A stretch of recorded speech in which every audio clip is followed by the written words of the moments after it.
का स्वागत है सीएसएन स्टडी में। और आप लोग देख रहे हैं क्लास 12 के सोशियोलॉजी यानी कि समाजशास्त्र के ऐसे हम लोग सब्जेक्टिव प्रश्नों को करने जा रहे हैं जो टॉप वायरल प्रश्न है, यानी कि आपके हर हाल में पहले भी आते थे, अब भी आएंगे। ठीक है, जल्दी से फटाफट पढ़ लीजिए। चलिए चलते हैं, आगे बढ़ते हैं। देखिए हम लोग कल जितने भी हैं सांख्यिकी और दबाव समूह ये सब कर चुके हैं, यदि नहीं देखे तो देख लीजिए एक बार। तो चलिए आगे बढ़ते हैं एकदम।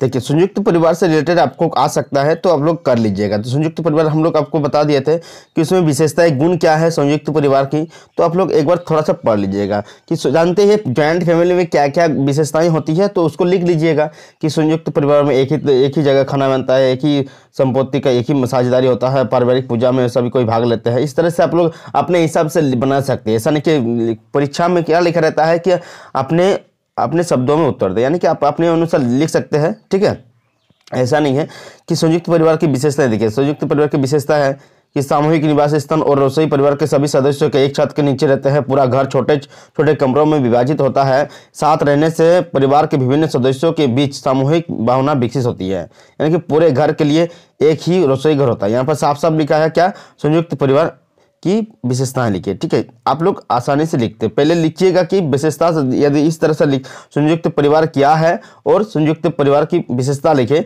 तो आप आसानी से लिख सकते हैं। ठीक है, बड़ा आकार होता है, इसकी विशेषता क्या है, बड़ा आकार होता है, सामूहिक संपत्ति होती है। ठीक है, अपने अनुसार बना लीजिएगा कि ठीक यहाँ पर देखिए आप बड़ा आकार में क्या होता है, सामान्यतः एक संयुक्त परिवार में 2 या 3 पीढ़ी से अधिक से के व्यक्ति होते हैं, यानी कि 2 या 3 पीढ़ी से क्या होते हैं, अधिक व्यक्ति होते हैं। 20-25 सदस्यों के परिवार में सभी पीढ़ियों के लोग होते हैं।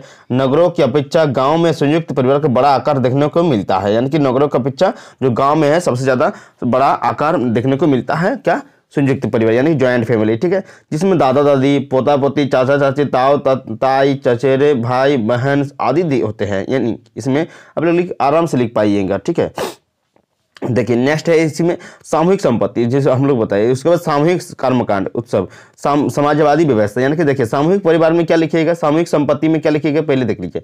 परिवार की संपत्ति सभी सदस्यों को सामूहिक अधिकार प्राप्त होता है। सभी लोग अपनी क्षमता के अनुसार काम करते हैं और एक संयुक्त कोष में परिवार के सभी लोगों की आमदनी को जमा किया जाता है। संयुक्त परिवार का धन खर्च करने का उत्तरदायी परिवार के कर्ता पर होता है, यानी कि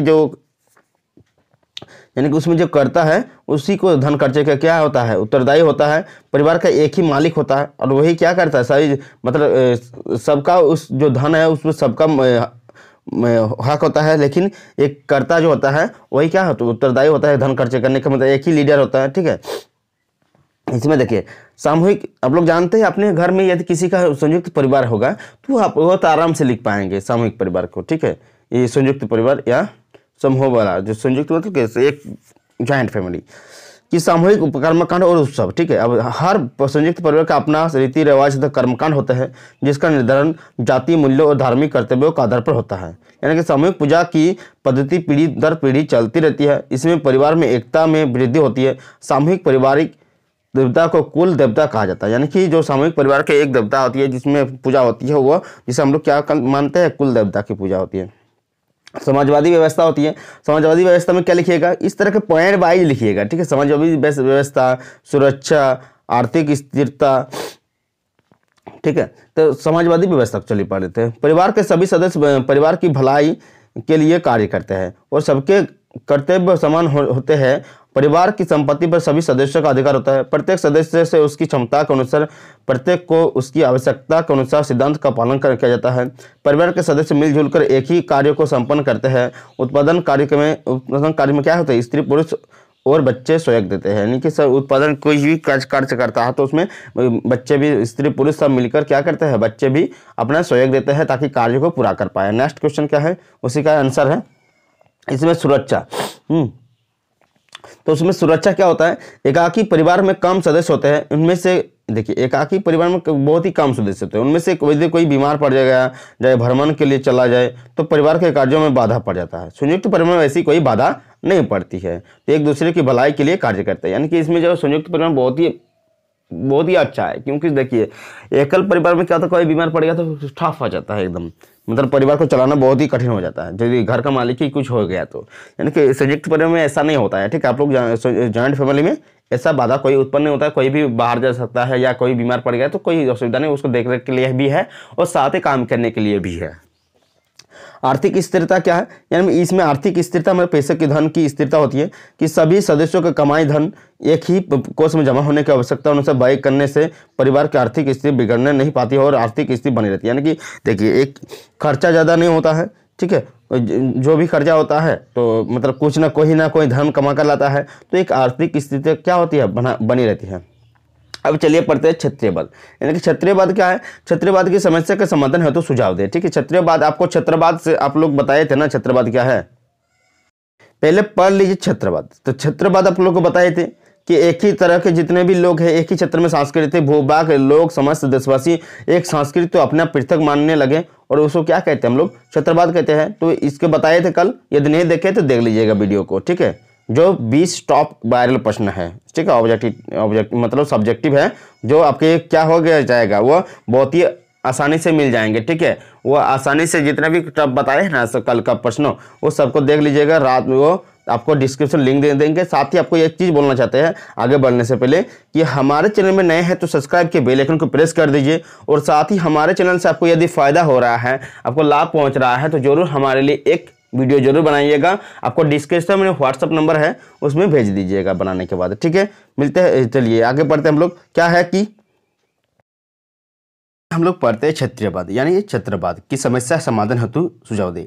आपको यह क्वेश्चन जो बहुत ही वीवीआई क्वेश्चन है, 2015 में भी आ गया है। ठीक है, आप लोग देख लीजिएगा। हम जितने भी क्वेश्चन हैं 2015 को देखकर ही बनाए हैं, ताकि कितना जैकबोर्ड किस तरह का क्वेश्चन देते हैं वो देखें पहले, तो आप लोग इसको कर लीजिए आसानी से। ठीक है, तो यहाँ पर देखिए क्या है, भारत में क्षत्रवाद की समस्या समाधान के लिए निम्न सुझाव दिए जा सकते हैं।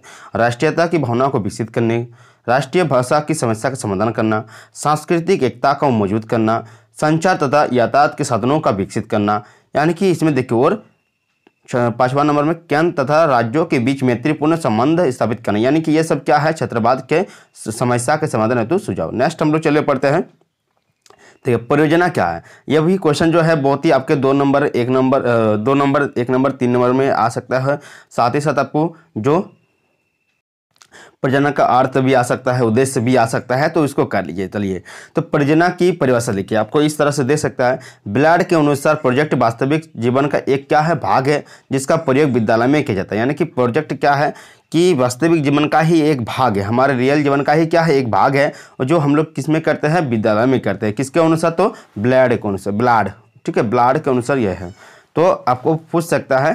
ठीक है, नेक्स्ट क्वेश्चन क्या है उसी का, पर्यावरण परियोजना कार्य का अर्थ है क्या। तो यहाँ पर परियोजना कार्य जो अर्थ है, किसी भी अध्ययन को, ठीक है, पूर्व परियोजना किसी विषय या समस्या का व्यवहारिक ज्ञान प्राप्त करने के लिए हम अध्ययन की योजना तैयार करते हैं, जिसे क्या कहते हैं, परियोजना कार्य कहा जाता है। तो ये समझिए गए, जो पूर्व योजना बनाते हैं, किसी विषय का समस्या का व्यवहारिक ज्ञान प्राप्त करते हैं, उस पर हम लोग क्या करते हैं, अध्ययन की योजना बनाते हैं, और उसे क्या कहते हैं, परियोजना कार्य कहते हैं। नेक्स्ट हम लोग चलिए समझते हैं, उद्देश्य क्या होता है।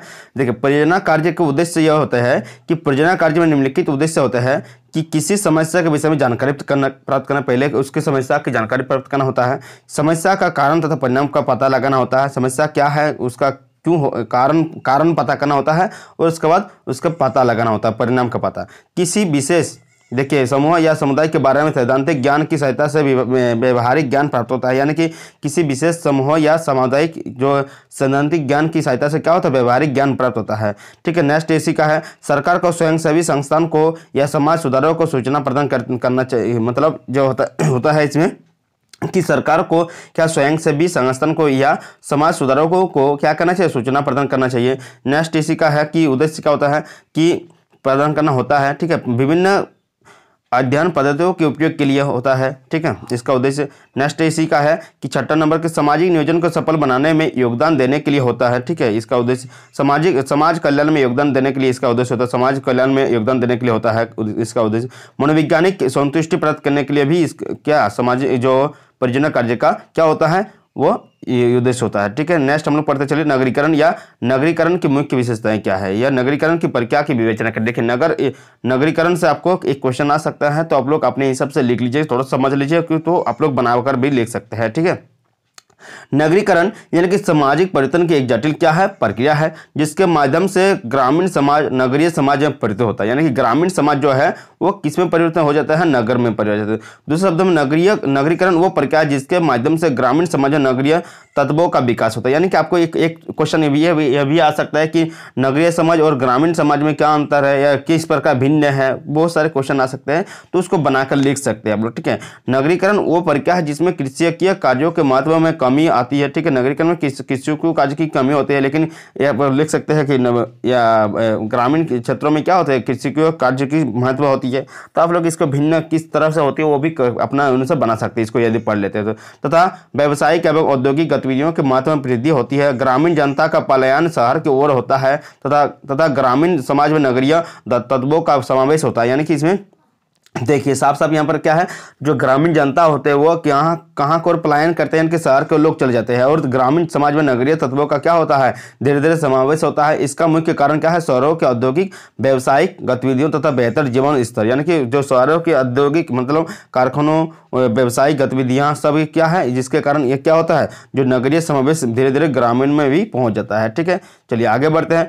देखिए नगरीय की प्रमुख विशेषता, यानी कि नगरीय प्रमुख विशेषता है, नगरीकरण की प्रमुख विशेषता क्या है, अत्यधिक गतिशीलता है। ठीक है, नगरीकरण की जो विशेषता है वो अत्यधिक गतिशीलता है, अत्यधिक परिवर्तनशील है, समय का अभाव है, उन्नत प्रौद्योगिकी पर आधारित जीवन है, व्यस्तता का जीवन है, मलिन बस्तियों का अस्तित्व है, मलिन बस्तियाँ। ठीक है, और इसके बाद क्या है, परिवहन की समस्या है, बिजली पानी की कमी है, एकाकी परिवार है, संविदात्मक संबंध है। यानी कि यह नगरीकरण की विशेषता है। नेक्स्ट हम लोग चलिए जानते हैं कि अल्पसंख्यक शब्द से क्या अल्पसंख्यक शब्द से क्या अभिप्राय है, या आपको यह सकता है कि भारत में अल्पसंख्यक किन्हें कहा जाता है। तो आप लोग लिख सकते हैं भारत में अल्पसंख्यक मतलब जो हमारे यहाँ धर्मों में या जाति में या क्या प्रजाति राष्ट्रीयता, ये मतलब जो कम है हमारे यहाँ धर्म प्रजाति या संस्कृति के आधार पर भेदभाव का व्यवहार किया जाता है, जो बहुत ही कम है समूहों में, उससे हम लोग अल्पसंख्यक बोल सकते हैं। ठीक है, अल्पसंख्यक की परिभाषा की एक स्पष्ट नहीं है, लेकिन वे समूह अल्पसंख्यक माने जाते हैं। देखिए स्पष्ट नहीं है अभी तक कि जिनके साथ धर्म प्रजाति या संस्कृति के आधार पर भेदभाव का व्यवहार किया जाता है। यानी कि जिसके साथ क्या धर्म मतलब प्रजाति या संस्कृति के आधार पर बहुत ही कम भारत में, वो लोग क्या होता है, वो भेदभाव का व्यवहार किया जाता है, उसके साथ क्या करते हैं लोग, जो ज़्यादा है उसके साथ क्या करते हैं, व्यवहार का भेदभाव करते हैं। ये एक ऐसा समूह है जो धर्म प्रजाति राष्ट्रीयता और भाषा के आधार पर समाज के अन्य समूहों से अलग माने जाते हैं। उसे क्या कहते हैं, मतलब जिसका उसका अपना धर्म होता है, प्रजाति होता है, राष्ट्रीयता राष्ट्रीयता अपना होता है, भाषा के आधार पर अपना होता है, तो उसे क्या लोग मानते हैं कि वो अलग दिखाई, मतलब वो लोग अलग समूह में माना जाता है। तो इसको क्या कह सकते हैं कि वो अल्पसंख्यक है। तो भारत में अल्पसंख्यकों के क्या है, आपको कौन समूह आते हैं, तो कमेंट बॉक्स में जरूर कमेंट कीजिएगा। और साथ ही क्या कहना चाहते हैं कि जितने भी प्रश्न बताए हैं सारे के सारे को कर लीजिए। अल्पसंख्यक से संबंधित आपको जो नगरीकरण से संबंधित, उसके बाद परियोजना कार्य से संबंधित, उसके बाद क्या हो गया क्षेत्रवाद से संबंधित, उसके बाद क्या हो गया आपका संयुक्त परिवार से संबंधित। ठीक है, जितने भी क्वेश्चन बताए हैं उसको कर लीजिएगा, तो आपका एक भी क्वेश्चन नहीं छूटेगा। मिलते हैं नेक्स्ट वीडियो के साथ, तब तक के लिए देखते रहिए CSN स्टडी।